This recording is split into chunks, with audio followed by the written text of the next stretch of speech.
My Lord and my God, I firmly believe that you are here, that you see me, that you hear me.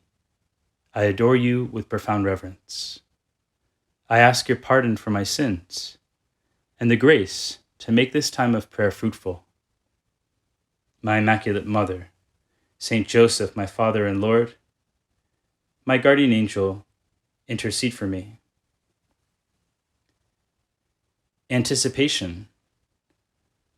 Anticipation is an emotion, we could say, a feeling that is associated with something that's going to happen in the future, an event that is to transpire, something that is coming. And anticipation can be a negative feeling or a positive feeling. Perhaps we look to a future event with dread and fear, or perhaps we look to that event with great longing and desire and excitement, enthusiasm. I remember growing up, there were moments of anticipation, and the positive type, when my grandparents would come to visit. They lived in another state that was about 3 hours away by car. And so every so often they would drive to our house to visit. And we looked forward to their visits with great anticipation. And looking back now, it amazes me how much we would prepare for those visits. My grandmother was a woman who valued cleanliness. And so knowing that, my mother would insist that we prepare the house well, that we try to clean out our rooms, and that we pay a special attention to the kitchen. And I remember we would go so far as to clean out the oven, scrub the stovetop with SOS pads, make sure that everything was spick and span, everything was ready down to the last detail. And then, of course, the anticipation would grow on the morning when they would arrive, and we would ask ourselves, are they here yet? When are they arriving? We'd go look out the window, keep checking the driveway. Finally, a car would pull up and we'd think it was the grandparents, but no, it was my father coming in with last-minute errands. And then finally, the car would pull up. The car would pull up and honk, and we would know that they had arrived. We'd run out, greet them there at the car, usher them into the house, give them the royal treatment. A beautiful sense of anticipation. And with that anticipation, preparation. We're in the final weeks of ordinary time, and it's a time in which we look to the future. We look to the end times. We look to the final coming of Christ in glory. And it has this air of expectation, like the arrival of something big. And we hear a lot about judgment. In today's gospel, we are looking at you, Jesus, as you go up to the holy city, as you go up to Jerusalem. And we see how the apostles are excited about this, and they think that this is it, right? That the kingdom of God is about to be realized immediately. It's going to happen there in Jerusalem, and it's going to be a big spectacle. And you, Jesus, have to kind of correct their view and purify their view and help them think about the long game.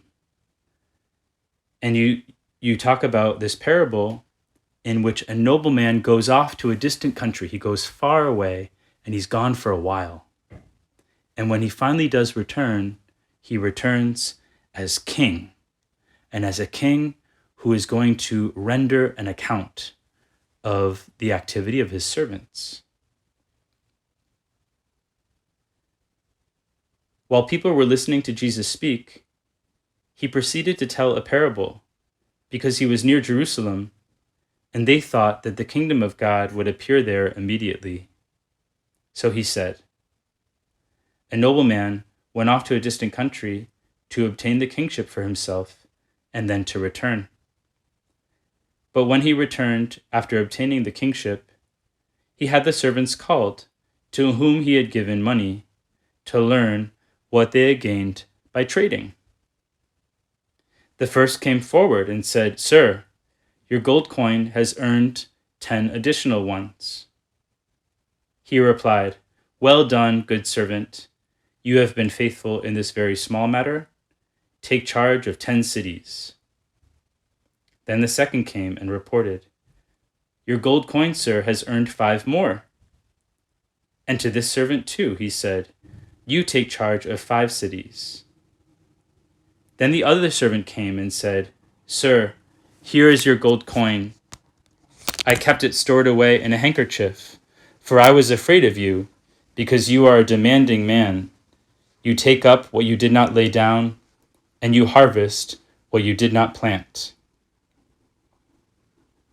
Of course, Lord, this parable is told within the larger context of the return of the king, the impending judgment of God. Throughout your teaching, you speak about these end times, about the fact that the Son of Man is to come on the clouds. He is to come back in glory to judge the living and the dead. And I don't know, Jesus, but sometimes, at least I find it difficult to think of you as judge. Judgment, we could say, is a kind of a negative word, or it's often given a negative connotation. We don't like to think of God in this way, as judge.